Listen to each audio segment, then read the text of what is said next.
Good afternoon, everybody. I know. I'm telling you. 3 minutes early. 3 minutes early. Record. I'm just, trying to deliver, picking up what you guys are putting down.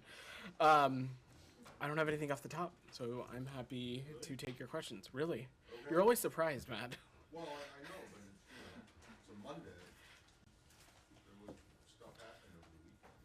But, I have no doubt you'll ask about it. So. well, I'm sure someone will.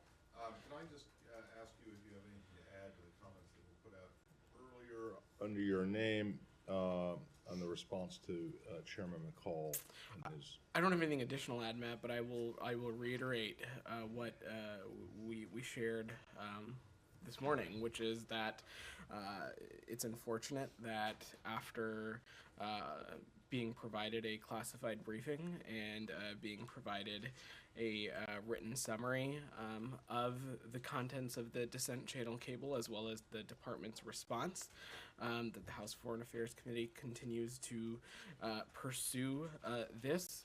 Our viewpoint is that the materials and briefings that we've offered and provided have sufficiently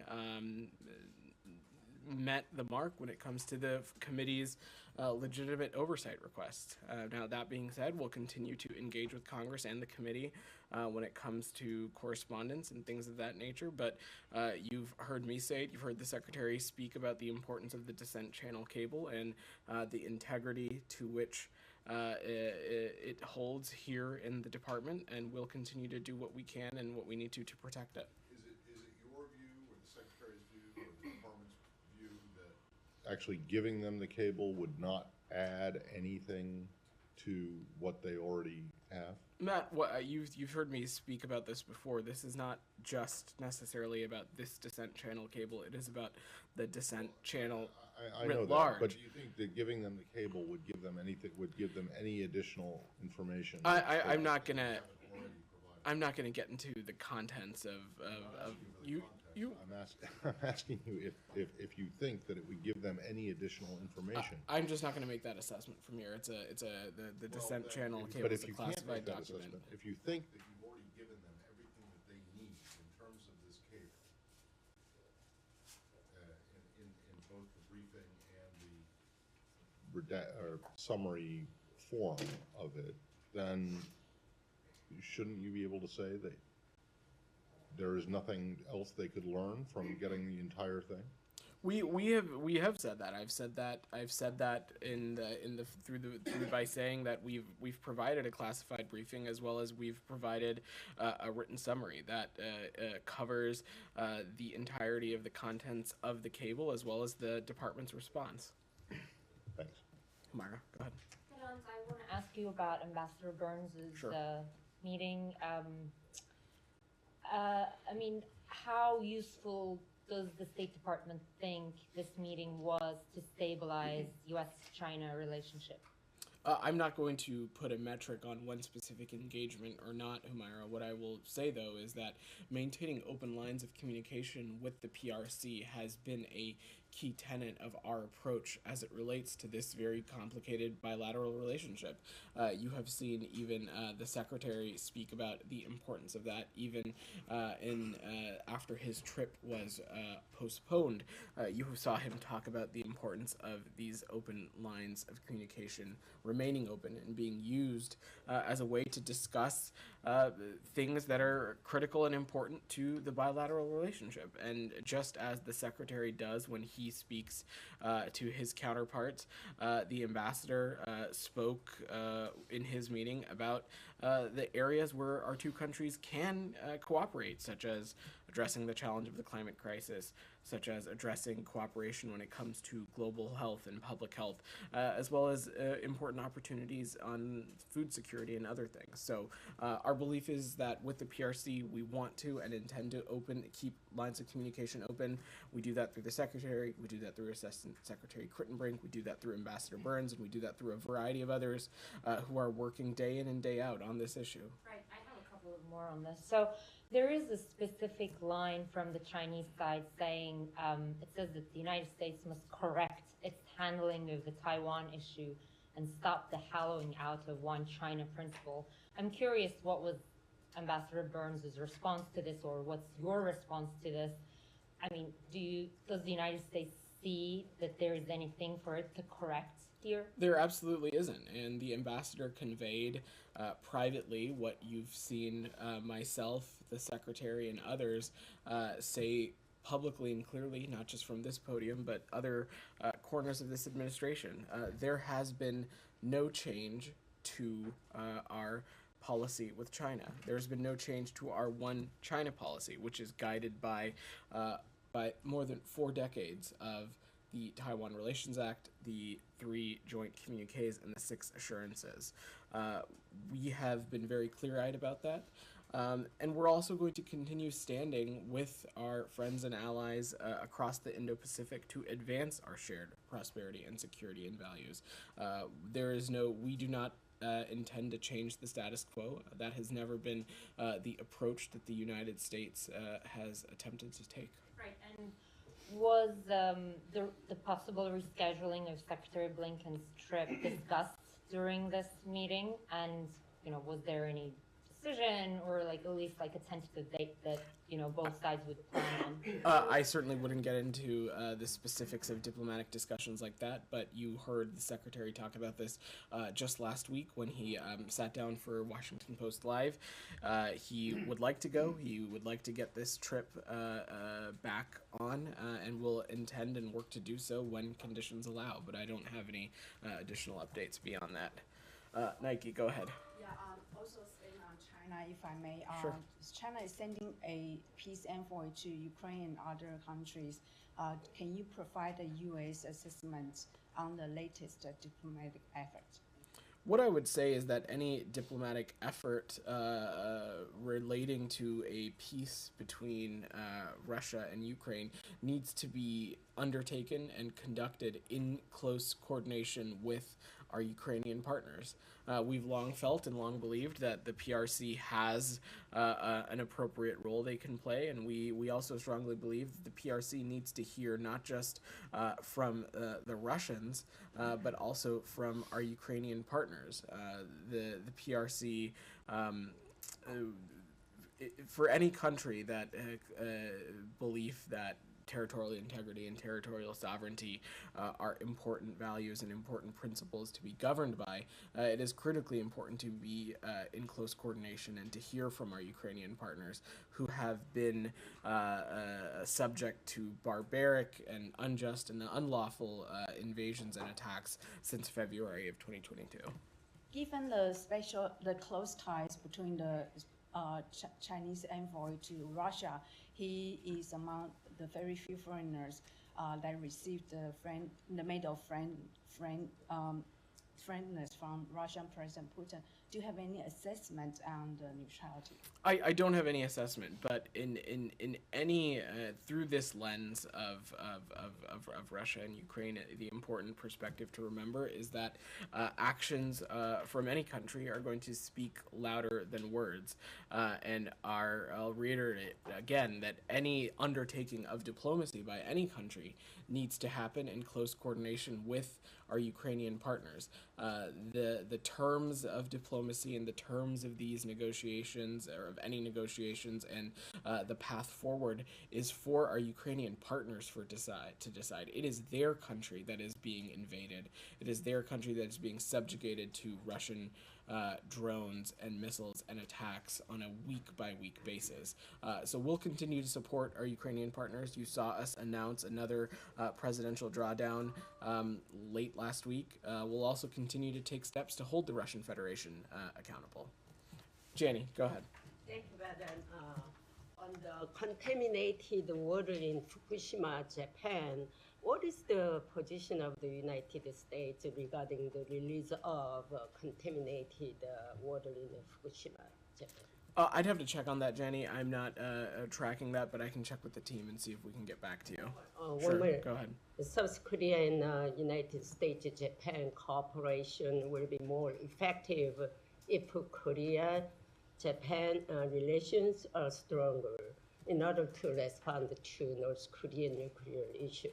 But the public opinion of the Korean people is that Japan should not give indulgence to Japan's brutal act, such as the forced labor of South Koreans in the past.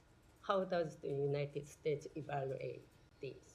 Jenny, what I'll say is that we welcomed the news from this past week that the Japan ROK summit took place, and we commend Prime Minister Kishida and President Yoon for their leadership. This is an important new chapter and a new beginning for our alliance partners and an example of real leadership. This produced new momentum between like-minded countries that respect rule of law and are equally committed and share a commitment to advancing peace and prosperity in the Indo-Pacific region.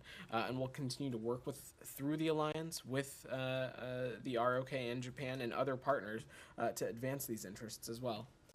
Go ahead. To Ambassador Burns. Sure. To his meeting. So Ambassador Burns last week, he called for cabinet level talk to be reopened between United States and China. And then we saw this meeting just took place today. Do you see this as a sign that the United States and China will reopen the high level leadership conversation?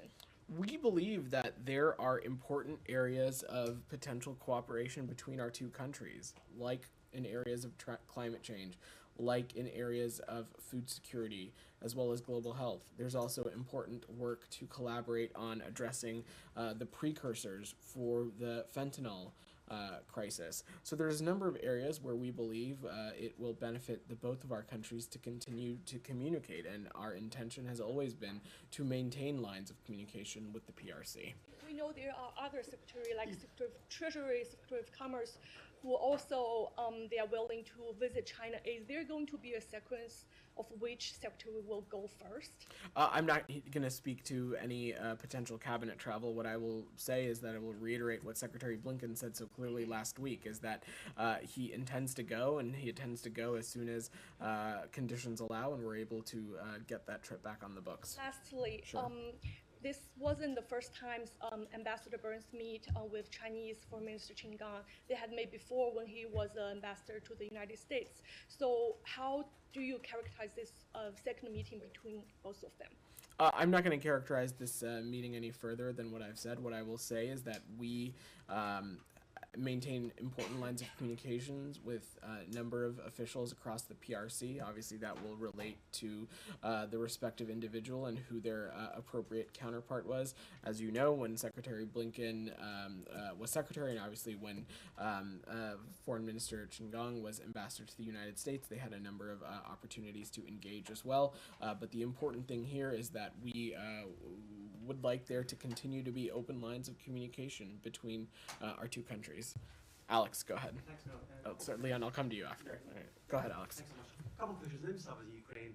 Last night was the heaviest, most intense, I would say, drone attack on Kiev since early this year. Do you have a reaction to the fact that Russians are shifting and re-targeting Kiev again?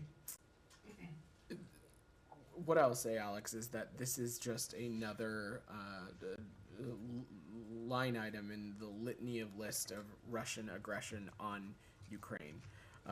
You saw me speak to this a little bit last week, but there was an instant in which Kiev and Ukraine were subject to numerous missiles and drones, and this kind of action and activity is just unacceptable and another example of the Russian aggression. Has the last couple of days, let's say, have they changed your calculus on Wagner? The fact that they announced they're going to leave and they stayed to probably to spin our heads about their tactics. Has there been any change in terms of recognizing Wagner Group as a terrorist group as it is? We have, as you know, Alex, we have designated the Wagner Group, as a transnational threat group. That we've previously done that because we continue to believe that the group is largely motivated by profit, not motivated by fame or some of these other things that are made when assessments are happening for a potential FTO designation. What I will also say is that we know that the Wagner Group, when they are active in a country, that country is less stable, less secure. It often finds its natural resources and minerals exploited upon. But the important thing to remember here, Alex, is that this conflict has not gone to plan according to Putin. The Russian Federation has had to scrape around for additional personnel for this conflict. Now they are relying on the Wagner Group and its band of ex-convicts to do much of this work. And rather for Putin to withdraw from Ukraine and stop the needless loss of life, the Russian Federation has chosen time and time again to escalate. And this, unfortunately, we are seeing that wreak havoc across Ukraine, including on Kyiv, as you so mentioned. So the United States will continue to take steps to support our Ukrainian partners. As I said, we announced a drawdown late last week, and will continue to take steps to hold the Russian Federation accountable. Jackson, go ahead. I have two more. Please come back. I'll come back to you. Actually, let me go to Leon, who's had his hand up. Jackson, then I'll come to you. Leon, I'm sorry. Yeah, no problem. Moving on to Saudi Arabia. So the National Security Advisor, of course, was there this weekend, last week. And I was wondering, the readout from the White House, of course, mentions the help of Saudi Arabia in Yemen, with the troops in Yemen, of course, in Sudan for the evacuation. It doesn't mention any other subjects, for example, human rights or what have you. We're a far cry from a couple of months ago where the president was saying there would be consequences and re-examination of the relations with Saudi. And so where do we stand now? Is everything good with Saudi Arabia right now? Leon, what I will say, and what you've heard me say before, is that we have a multiplicity of interests as it relates to our relationship with Saudi Arabia. There are a number of factors at play, and they've also been an integral partner in a number of endeavors, including as recently they've played an immense role in welcoming American citizens who are seeking safety from Sudan.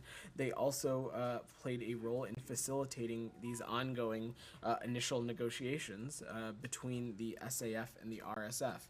But beyond that, Leon, we do have a multiplicity of interests, whether they be a security interest, an economic interest. I'll also note that we have nearly 80,000 American citizens living in the Kingdom of Saudi Arabia. And so our bilateral relationship and the avenues that we choose to pursue and the areas that we choose to focus on keeps those individuals in mind, as well as their safety and security.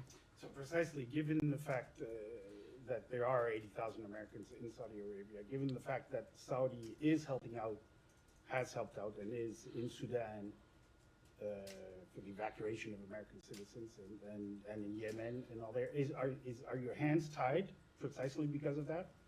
To deal with other issues with Saudi Arabia? We can walk and chew gum.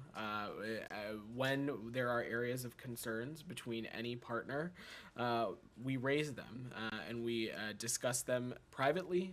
We raise them in appropriate diplomatic channels. But what I will say again is that Saudi Arabia has been an important partner on a number of fronts, including welcoming American citizens from Sudan, as well as welcoming these talks. They also have played an integral role in the peace and stability and security of the region as well, and have taken appropriate steps in the conflict with Yemen also. And so they will continue to work with them on a number of these issues. Okay, just one follow-up, Sure. and then I'll finish. By sending Jake Sullivan to Riyadh this weekend, after several months where there were really not so many back and forth, what is the message you're sending right now? Are you Is it back to normal with Saudi Arabia? I'm not going to speak for the White House from here, Leon, but the message is the same message that we have said all along, is that Saudi Arabia is an important partner in the region, of which the United States has a multiplicity of interests in front of, whether they be security interests, trade interests.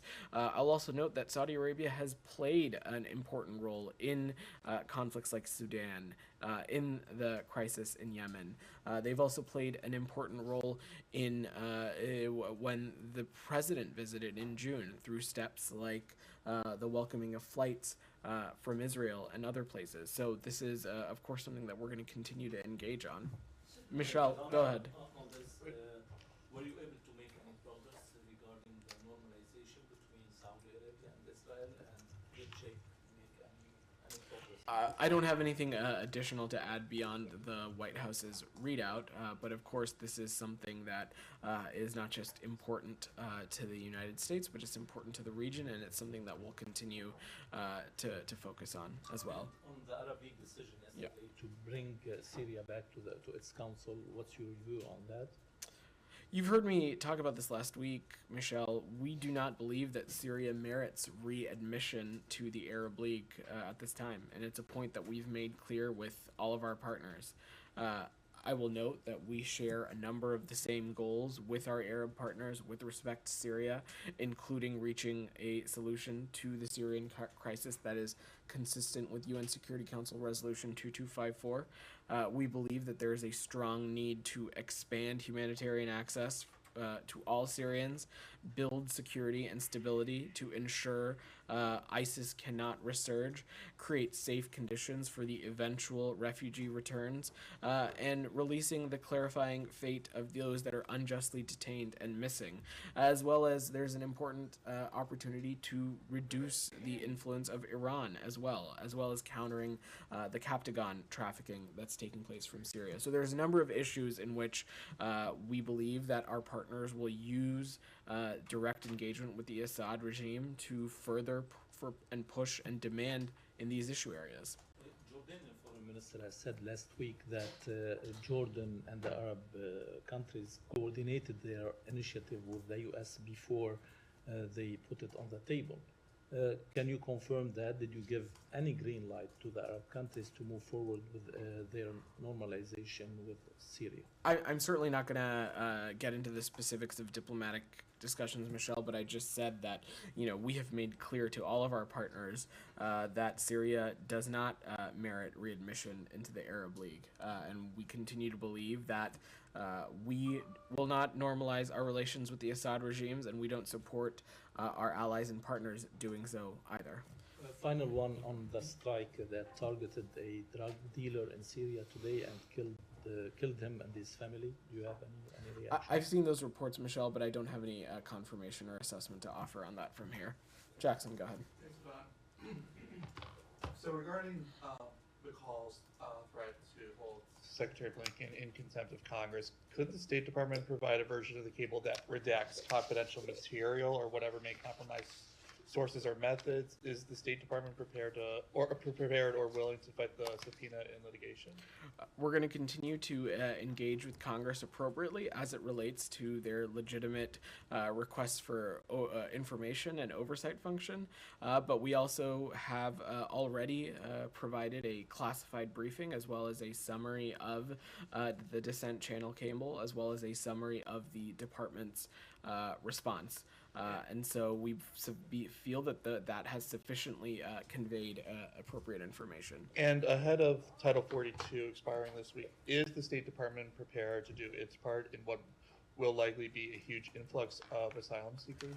Well, you saw Secretary Blinken and Secretary Mayorkas speak to this last week or the week before, where you saw us announce a number of lines of effort that the State Department is undertaking in coordination with regional partners, in coordination with, of course, the Department of Homeland Security, actions like regional processing centers and ensuring that relevant legal pathways for illegal migrants are on the table. And so we'll continue to work in close coordination to do that.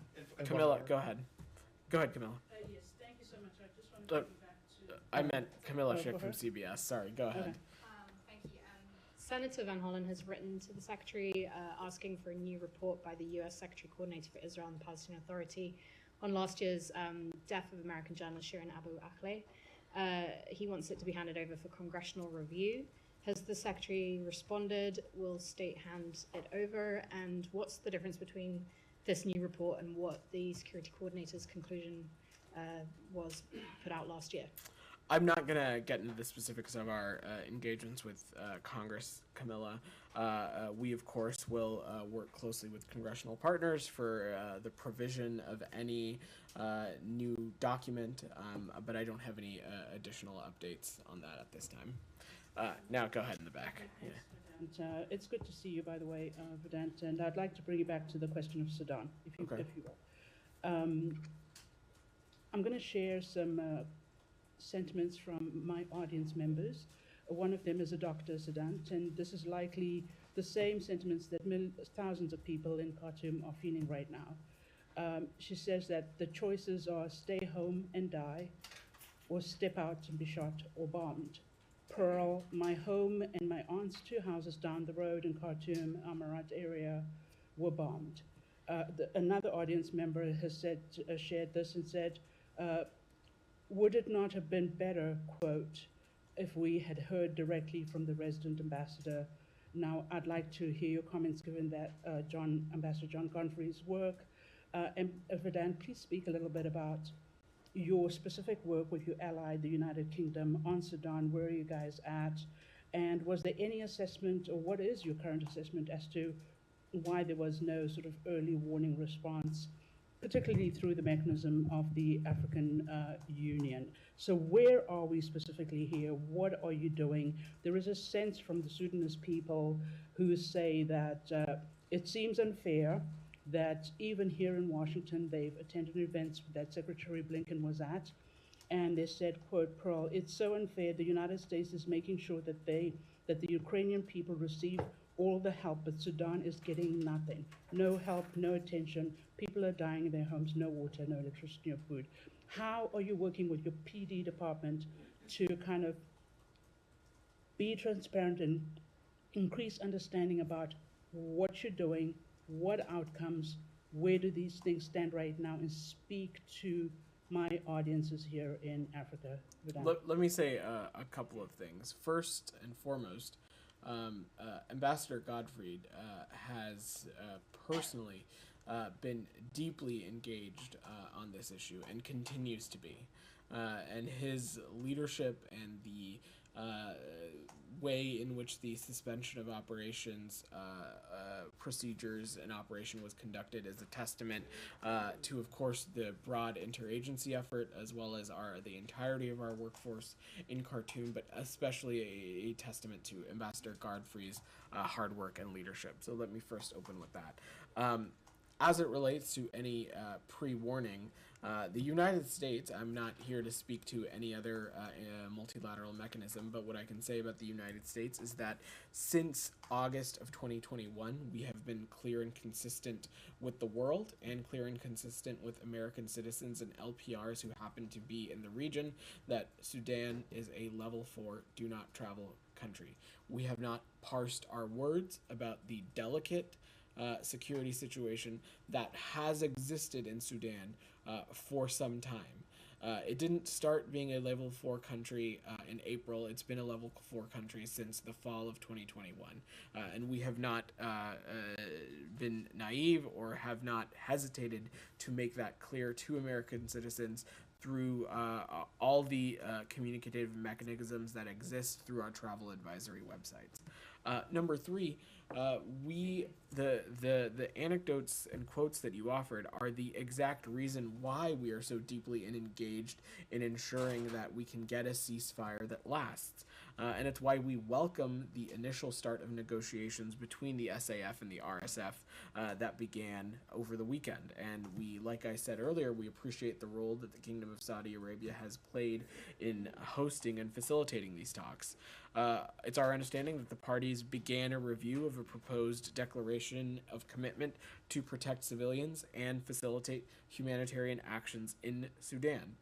We also are continuing to engage civilian leaders resistance committees, and civil society to work towards the shared goal of establishing civilian democratic governance in Sudan as soon as possible. We believe that is the will of the Sudanese people. And so the United States is not hesitating to get its hands dirty, to be deeply engaged in this process. The Secretary personally has engaged with both of these generals a number of times, has engaged with his counterparts in the UK, in the United Arab Emirates, in Saudi Arabia on these very important issues, and will continue to be deeply engaged on this. Dan, can I give you a follow-up? There is some question as to why the United States embraced even talking to these two generals, right? Given that, you know, arriving at this country did not come through democratic means. So could you not have used alternative methods or innovative methods, maybe through some network diplomacy, pressure, or working with your allies in the international community, perhaps some additional pressure and engagement with Saudi Arabia, so that you did not have to have this direct engagement, sort of embracing? I'm going to stop you right there. I'm going to stop you right there to say it was the direct engagement of the United States that allowed the creation of the security conditions so our allies and partners and American citizens and LPRs and others had the opportunity to get to safety through a variety of mechanisms that had existed in Sudan to get to safety. So that is why the United States was so keen on engaging directly and why we take our responsibility in this matter so seriously and why we've been so deeply engaged. There are multiple avenues of pursuit here. One of them, of course, is the continued ceasefire to get us to establishing a civilian democratic governance in Sudan. But the other piece of this is ensuring that security conditions can persist so American citizens, LPRs, the citizens of our allies and partners can get to safety. Ksenia, go ahead. Thank you so much. Secretary Blinken is meeting today with the Prime Minister of North Macedonia. Can you please preview Secretary Blinken's expectations for today's meeting and the main themes, what we can expect that they talk about? Well, I've been doing this long enough to know to not get ahead of the Secretary, but let me just say a couple of things. North Macedonia is a strong NATO ally partner. It is NATO's one of NATO's newest members and current OSCE chair, and it has been a strong and vocal supporter of Ukraine's sovereignty and territorial integrity. North Macedonia has provided military, humanitarian, and energy infrastructure support to our Ukrainian partners. And we are also a strong supporter of North Macedonia's integration into the EU, and we believe that the future of the Western Balkans is squarely within the European Union. And so I expect the Secretary will raise a number of these issues, but I'm not going to get ahead of that, and I'm sure we'll have a more formal readout following. Gita, go ahead. Thank you, Vedant. In Iran today, the authorities executed 2 people on charges of blasphemy. Was wondering if you have any comments and what, if anything, the U.S. can do to put a stop to capital punishment in that country. We condemn these executions, Gita, and these latest executions are a grave reminder of the Iranian regime's penchant for abusing and violating the human rights of the Iranian people. All blasphemy laws remain an affront to human rights worldwide, including in Iran. And so the United States will continue to take appropriate action in accordance with our allies and partners to continue to hold the Iranian regime accountable for its egregious human rights abuses. You have seen, Gita, since I've been here, us not hesitate to take action when it comes to this, specifically targeting some of the human rights atrocities that we've seen take place from the regime in Tehran. Go ahead. Thank you. I'd like to follow up on Japan-South Korean summit yesterday. Both leaders also discussed about having China ROK Japan trilateral meeting reportedly by the end of this year. Obviously, China is not comfortable to see growing U.S. ROK Japan trilateral cooperation these days. So, from U.S. standpoint, how do you assess the potential restart of China ROK Japan trilateral summit? Well, that is a question for our partners in the ROK and our Japanese partners. We've been very clear that We do not ask countries to choose between the United States and the PRC or the United States and any country. What our relationships and our bilateral engagements are and the foreign policy we choose to pursue is about what a partnership with the United States can look like. And we are very confident in the deep partnerships that we have with Japan as well as the ROK. As you know, the Secretary just had the opportunity to return from Japan a number of weeks ago, where he had the opportunity to not just meet with Prime Minister Kishida, but also Foreign Minister Hayashi. We just hosted the Republic of Korea for what I think was a very successful state visit, where the President and President Yoon had the opportunity to announce the Washington Declaration. So we will continue to work through bilateral mechanisms with our relationship with both of these countries, but also trilaterally with the ROK and Japan about deepening our relationship and enhancing peace and prosperity in the Indo-Pacific region as well. Go ahead. On Russia, on Saturday, General Budanov, he's the head of Ukraine's military intelligence, gave an interview to Yahoo News, and he was asked whether Ukraine had anything to do with the killing of Daria Dugina in August in Russia, and he refused to reply, but he said that Ukraine has been killing Russians, and Ukraine will continue killing Russians all around the world. Do you have any comments here? So we have been very clear that we do not condone the targeting of civilians, whether that be in Russia or whether that be in Ukraine or in any part of the world, and that continues to be the case. Go ahead. Yeah. Hello. The question is about Victory Day in Moscow. Tomorrow, leaders of Armenia, Kazakhstan, Kyrgyzstan, Tajikistan, Uzbekistan, and Belarus will attend Victory Day parade in Moscow. So, are there any concerns from the perspective of Department of State that such multilateral visits undermine the U.S. efforts to isolate Russia? And follow up quickly, does the U.S. Ambassador Lynn Tracy has any plans to take part in any tomorrow festive activities in Moscow or make any public statements related to this memorable day? Thank you. I will let the team in Moscow speak to the ambassador's schedule. I don't have anything offered to hear from here. And on your first part of your question, I just don't have an assessment to provide. Countries are at their whim to participate in any celebratory activity that they choose. Go ahead. Thank you. I would like to move to Turkey. Sure. Next week on Sunday, presidential and general elections are taking place in Turkey. I'm sure that the State Department will be following election closely. So how will the election results affect Turkish and American relations? They won't. We will continue to work together with whatever government is chosen by the Turkish people, and we'll continuing to deepen those relationships, work on a number of areas of cooperation and shared priorities. Turkey is, of course, an important NATO ally and has played an integral role in a number of issues that are important to the United States. I will just point the role that Turkey has played in convening and making the Black Sea Grain Initiative a reality. Just because of their leadership and convening role, that there is a mechanism now so that Russia does not weaponize grain. But broadly, the U.S. does not take sides in elections.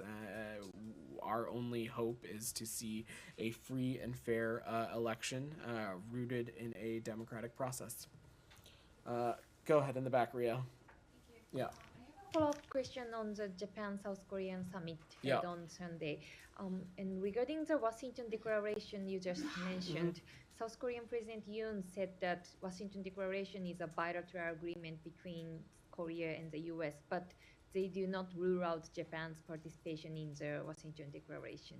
And my question is, how do you see the possibility to expand the Washington Declaration to trilateral cooperation, including Japan, or the possibility to make a new trilateral consultative mechanism on extended deterrence, including Japan? Look, Rio, I don't have any changes to the Washington Declaration to announce today, but we, of course, welcome increased collaboration between our partners in the ROK and our partners in Japan, as well as increased collaboration trilaterally as well. We believe all of these things are good for all three of our countries. They are good for advancing peace and prosperity in the Indo-Pacific region, but I don't have any new policy to announce today. Go ahead. The Kurdistan Region Deputy Prime Minister Talabani met with his Prime Minister Barzani today, and this comes after the Barbara League's meeting with them last week. My question is that, what's your comment on this meeting, and is there any pressure from the U.S. on the Kurdish political party, first to come together, and second to have an election this year? I'm going to have to get back to you on that one. Yeah. Last week, the U.S. State Department officials, including Ambassador Leif, spoke at the same event in the Iraqi Forum in Baghdad, as some of the Iranian-backed forces leaders that are listed in FTO were a keynote speaker. Is there any change in your policy towards those leaders on groups?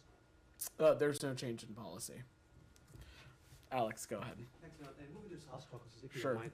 Does the Secretary stand by his early assessment that last week's dialogue in Washington was successful? I'm asking because I've been hearing, different, let's say, conflicting comments from both sides. Our view, Alex, is that last week's discussions were constructive, and we believe that the delegations from Armenia and Azerbaijan made significant progress in addressing difficult issues. Both countries, as you know, agreed in principle to certain terms and have a better understanding of each other's points of views. And we believe that with additional goodwill and flexibility and compromise, that an agreement is within reach. And we continue to provide full support and engagement from the United States as the two countries continue to engage in dialogue and to continue to secure a durable and sustainable peace. Are there further steps that both sides, Armenia and Azerbaijan, should take or should refrain from taking to maintain the momentum? I'm not going to get into the specifics in the discussions, Alex, but as I'm sure you're aware, there's reporting out there that the parties have continued their talks, and we welcome those reports that those parties are continuing to engage in these discussions. And we reiterate our conviction that peace is within reach and that direct dialogue is key to resolving issues and reaching a lasting peace. Finally, on Azerbaijan, human rights came up in this room from time to time. The Secretary have a chance to discuss the topic with his Azerbaijani counterpart. Today there was a pardoning, but they did not include Bakhtiyar Hajiev and other dozens of political prisoners in that list. I'm not going to get into the specifics of last week's talks beyond what we've shared publicly, but of course we raise human rights regularly and consistently with our counterparts when we engage with them. Any reaction to today's decision? I have nothing else to offer. Jackson, go ahead. Two China-related questions. Sure.